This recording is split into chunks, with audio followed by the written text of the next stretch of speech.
사무엘하 18장 18절 한 절 말씀입니다. 함께 한 목소리로 합독하시겠습니다. 시작. 압살롬이 살았을 때에 자기를 위하여 한 비석을 마련하여 세웠으니 이는 그가 자기 이름을 전할 아들이 내게 없다고 말하였습니다. 그러므로 자기 이름을 기념하여 그 비석에 이름을 붙였으며 그 비석이 왕의 골짜기에 있고 이제까지 그것을 압살롬의 기념비라 일컫더라. 아멘. 오늘은 반역의 기념비라는 제목으로 함께 말씀을 나누고자 합니다. 오늘 본문 말씀은 압살롬이 이제 그 반역에 실패하고 죽음까지 마무리된 다음에 맨 마지막에 이렇게 첨언해서 붙여진 구절이에요. 그래서 그래서 이제 제가 어제 말씀을 준비하면서 이게 반역에 대한 어떤 기념비로 이 구절을 첨언한 것 같다 이런 느낌이 있었습니다. 그래서 오늘은 이제 압살롬과 또 압살롬의 모략가로 반역에 동참했던 아히도벨 이 두 사람을 살펴보면서 반역의 뿌리가 무엇인지 그것을 함께 나눠보고자 합니다. 사무엘하 15장 6절 함께 읽어보겠습니다. 시작. 이스라엘 무리 중에 왕께 재판을 청하러 오는 자들마다 압살롬의 행함이 이와 같아서 이스라엘 사람의 마음을 압살롬이 훔치니라. 아멘. 이 압살롬이 이제 어제 함께 나누었던 그 암논을 척살하고 그리고 그 칩거 생활을 하다가 이제 예루살렘에 돌아와서 왕과 형식적인 화해를 했어요. 화해를 한 다음에 그 다음부터 한 4년 동안 이 반역을 준비합니다. 그러니까 압살롬은 참 암논을 척살할 때도 그렇고 이 반역을 준비할 때도 그렇고 굉장히 치밀한 사람 같아요.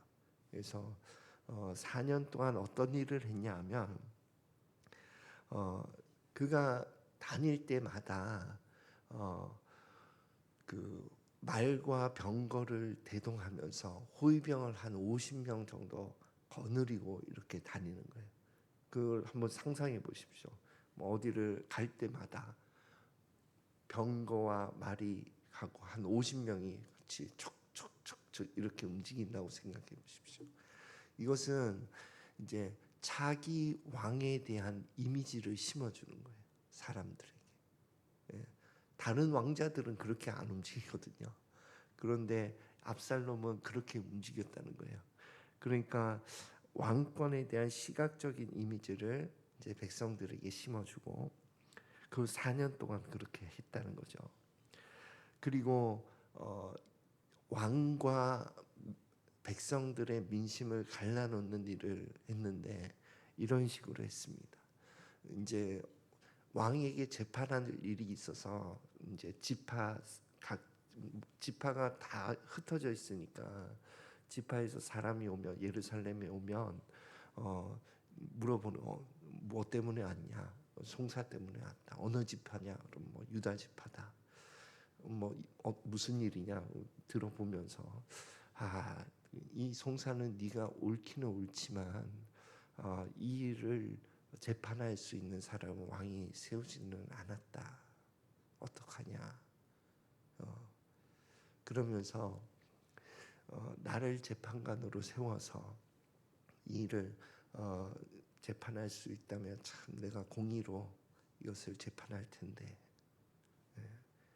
그런 식으로 건건마다 이렇게 그래서 항상 그 이제 주석서 해석서를 살펴보면 이런 표현을 쓰더라고요. 내가 만약 왕이라면 이렇게 했을 텐데 내가 만약 왕이라면 이렇게 했을 텐데, 이런 표현으로 성경에서는 오늘 그 사무엘하 15장 6절 말씀처럼 이스라엘 사람의 마음을 훔쳤다는 거예요. 4년 동안 그렇게 했다는 겁니다. 그리고 이제 사무엘하 17장 23절 아히도벨에 대해서 한번 살펴봅시다. 함께 읽겠습니다. 시작. 아히도벨이 자기 계략이 시행되지 못함을 보고 나귀의 안장을 지우고 일어나 고향으로 돌아가 자기 집에 이르러 집을 정리하고 스스로 목매어 죽음에 그의 조상의 묘에 장사되니라. 아멘. 이 아히도벨은요, 아무튼 중국의 그 제갈 공명과 같은 존재였어요. 이 다윗 시대에. 그래서 사무엘하 16장 23절에는 어떤 표현을 아히도벨의 계략에 대해서 이렇게 표현하고 있어요. 아히도벨의 계략은 사람이 하나님께 물어서 받은 말씀과 같더라. 이런 표현을 쓴단 말이에요. 그 정도로 굉장히 치밀하고 지혜로운 계략을 다윗 왕 때 많이 펼쳤다 이거죠. 그런데 이 아히도벨이요, 밧세바의 친할아버지예요. 이 밧세바의 친할아버지다 이런 표현은 없지만 어느 표현이 있냐면은 밧세바는 엘리암의 딸이다 이런 표현이 있고, 그리고 아히도벨의 아들 엘리암 이런 표현이 있어요.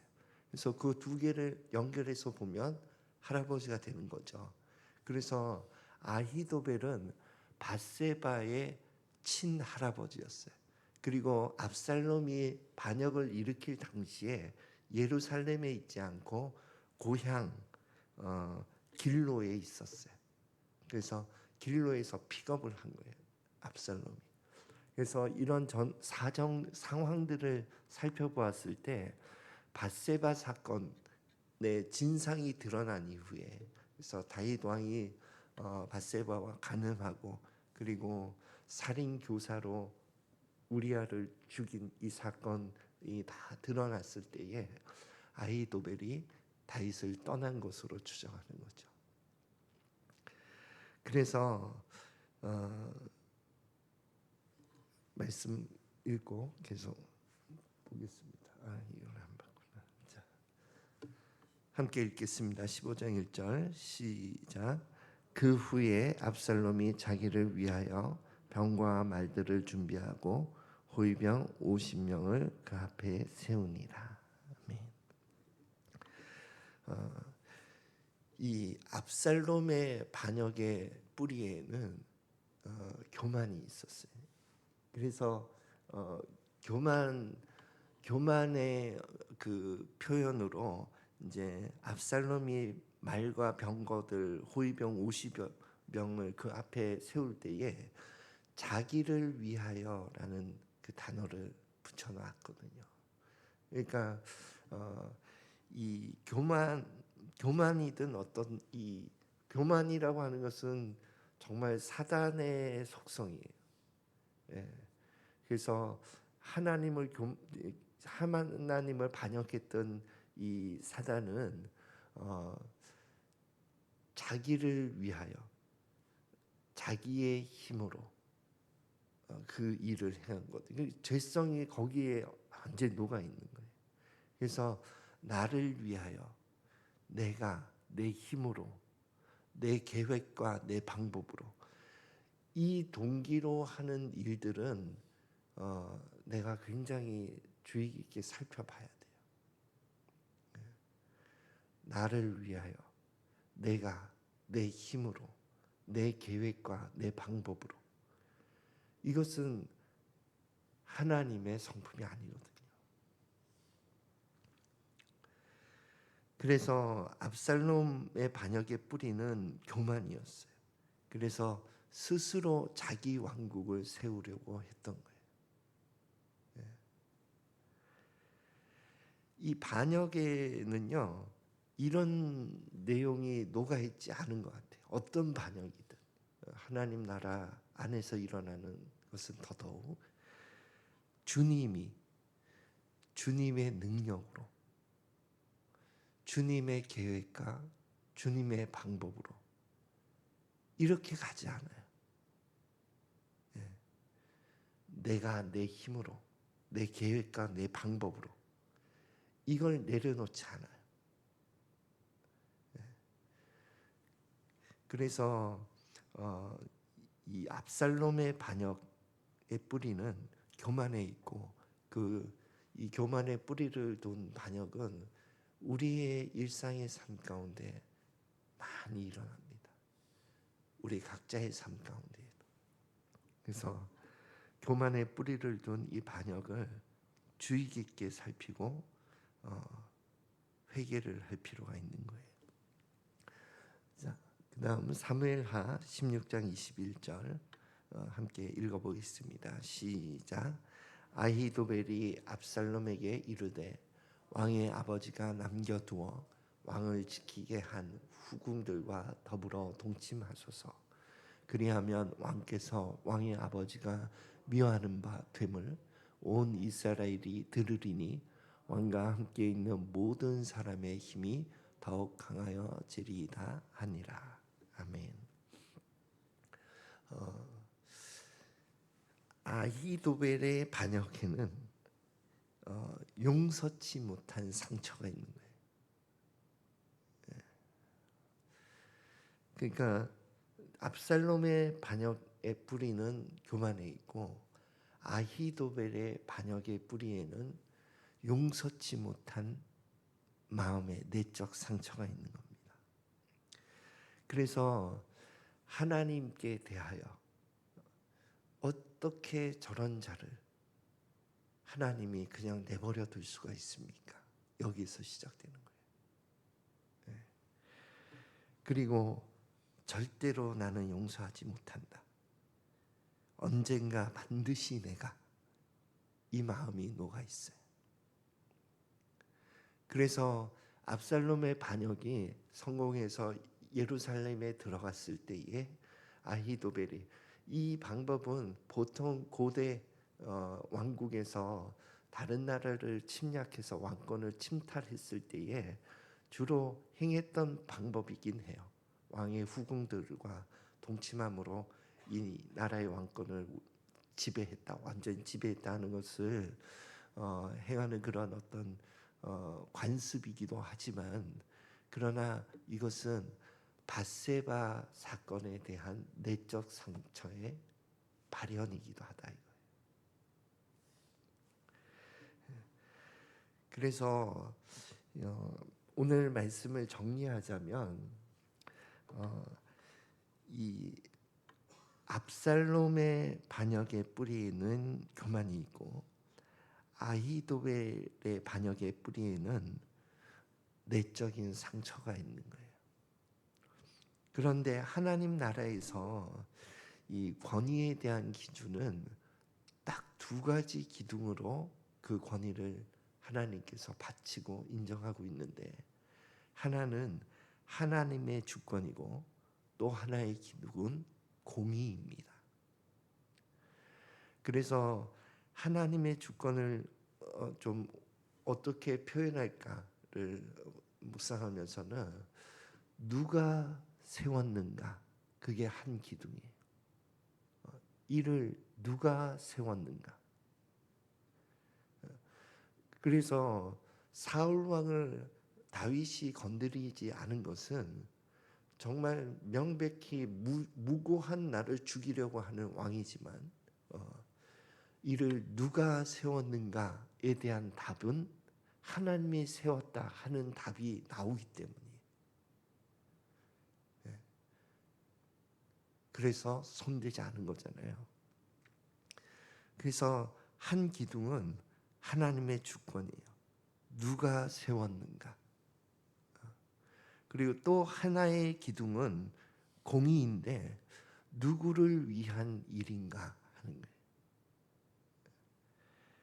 그래서 압살롬의 반역은 그 내용을 전체를 뜯어 보았을 때에 내가 만약 왕이라면, 그리고 그가 했던 것은요 굉장히 겸손한 것을 연출해요.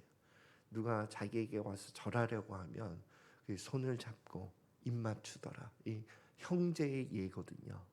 그러니까 나는 너와 같다. 그러니까 이 모든 것을 할 때에 이것은 누구를 위한 일인가? 그 두 가지를 살펴보아서 하나님의 나라 권위를 다시 한번 생각해 보아야 합니다. 우리의 삶에는 우리 내적인 마음에서 나오는 많은 반역의 일이 있어요. 저도 여러 차례 그런 마음들을 발견하고 또 회개하고 내려놓은 경험이 있습니다. 그래서 이 교만과 반역이라고 하는 것은 하나님 반대편에 서는 거거든요. 그래서 다른 죄는 하나님이 다 긍휼히 여겨주세요. 긍휼히 여겨주세요. 그런데 반역과 교만이라고 하는 것은 하나님이 대적한다, 이런 표현을 씁니다. 그래서 그것을 내 마음을 잘 살피면서 말씀으로, 그래서 하나님의 편에 서는 그런 저와 여러분이 되시기를 예수 그리스도 이름으로 축원드립니다. 기도하겠습니다. 하나님 아버지, 오늘 압살롬의 기념비라고 하는 말씀으로 하나님의 권위와 또 하나님 나라에서의 반역의 마음을 살펴봅니다.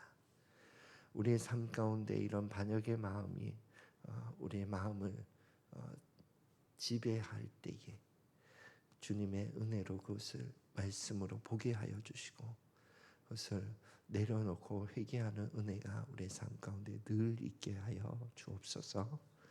감사드리며 예수 그리스도 이름으로 기도드립니다. 아멘.